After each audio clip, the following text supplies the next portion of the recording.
안녕하세요. For Freedom Life, 경제적 자유를 꿈꾸고 행동하고 있는 포프리 라이프입니다. 우리가 경제적 자유로 다가가기 위한 수많은 방법 중에는 채권이라는 수단이 있습니다.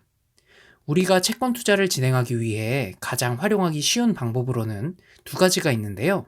바로 채권 ETF와 모바일 증권 어플을 활용한 채권 투자입니다.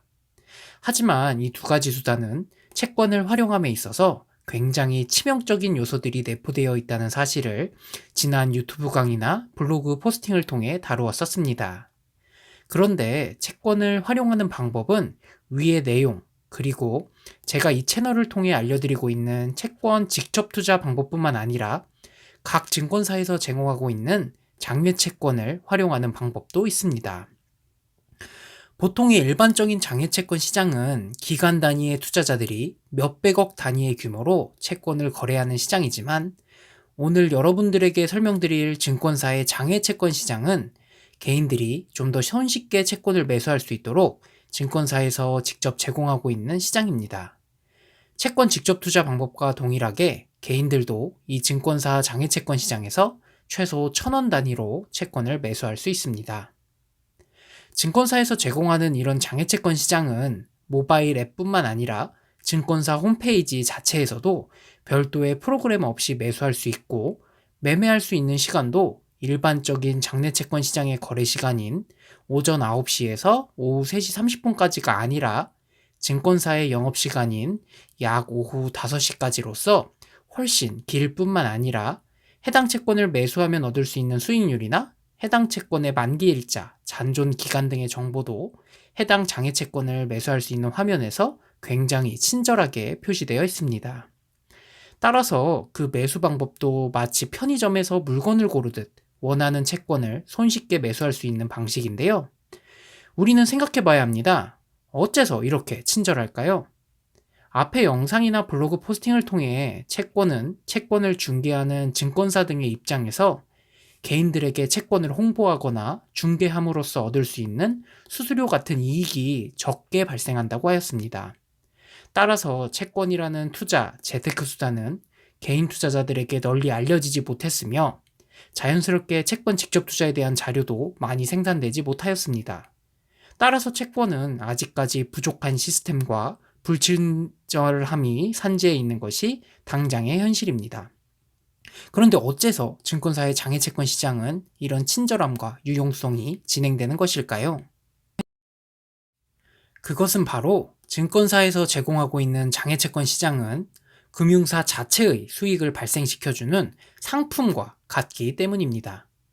증권사는 청약에 참여하는 방식 등으로 대규모로 여러 채권 물량을 확보한 뒤 이런 증권사 장외시장을 통해 해당 채권을 소매가로 판매합니다.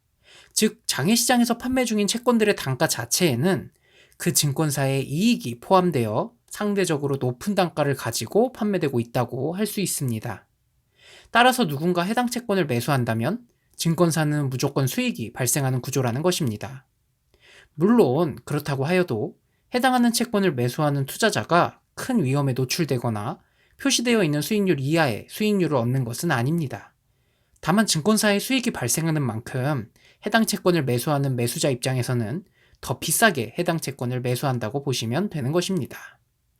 해당 장외채권 시장에 올라와 있는 채권은 대부분 장내채권 시장에서도 거래되고 있는 채권이며, 그렇게 장내채권 시장에서 거래되고 있는 해당 채권의 단가는 장외채권 시장에서 제시되고 있는 단가보다 대부분 더 저렴하게 거래되고 있습니다. 예시를 들면 증권사의 장외채권에서 CJ CGV 31이라는 채권을 1113원의 단가로 판매하고 있습니다. 하지만 해당 채권을 장내채권 시장에서 매수한다면 이날은 1057원으로 매수할 수 있었습니다. 물론 증권사 측에서 물량을 확보해 놓고 있는 채권들이기 때문에 장내채권 시장에서는 거래되고 있는 물량이 아예 없는 채권을 오히려 증권사의 장외채권 시장을 통해 매수할 수 있다거나, 증권사의 장외채권 시장에서 매수할 수 있는 단가가 장내채권 시장에서 실시간으로 거래되고 있는 단가보다 오히려 더 저렴한 경우도 있습니다. 그럼에도 불구하고 채권 지식을 배우고 활용하고 있는 사람들이라면 굳이 증권사의 장외채권에 올라와 있는 채권을 고집할 것이 아니라 비슷한 안전성을 가진 더 높은 수익률을 가진 채권들이 채권 장내 시장에 충분히 많이 거래되고 있다는 것을 쉽게 알 수 있습니다. 즉, 굳이 증권사의 장외 채권 시장을 고집할 필요가 전혀 없다는 것이죠. 정리해보면, 증권사에서 제공하는 장외 채권들은 매수부터 수익률의 손해를 보고 시작하는 방식입니다. 도매가로 살 수 있는데 굳이 소매가로 살 필요가 있을까요? 물론 우리가 마트보다는 비싸지만 편리함을 위해 편의점을 이용하는 그런 이유처럼 조금 더 편리하게 해당 채권을 매수하기 위해 증권사에서 제공하고 있는 장외채권 시장을 이용할 수도 있습니다.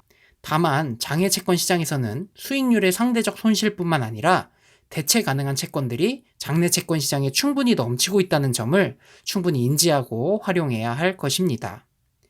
현 시대의 수많은 은행이나 각종 금융회사들은 우리들의 돈을 불려준다고 우리만 믿으라고 하면서 수많은 상품을 만들어 우리를 유혹하고 있습니다.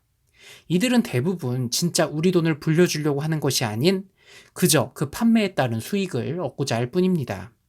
우리는 이런 상품들의 소용돌이 속에서 단순히 상품을 구입함으로써 우리도 모르는 소비를 하는 것이 아닌 현명하게 투자와 재테크를 진행하여 우리들의 소중한 자산을 안전하고 확실하게 불려나가야 할 것입니다. 감사합니다.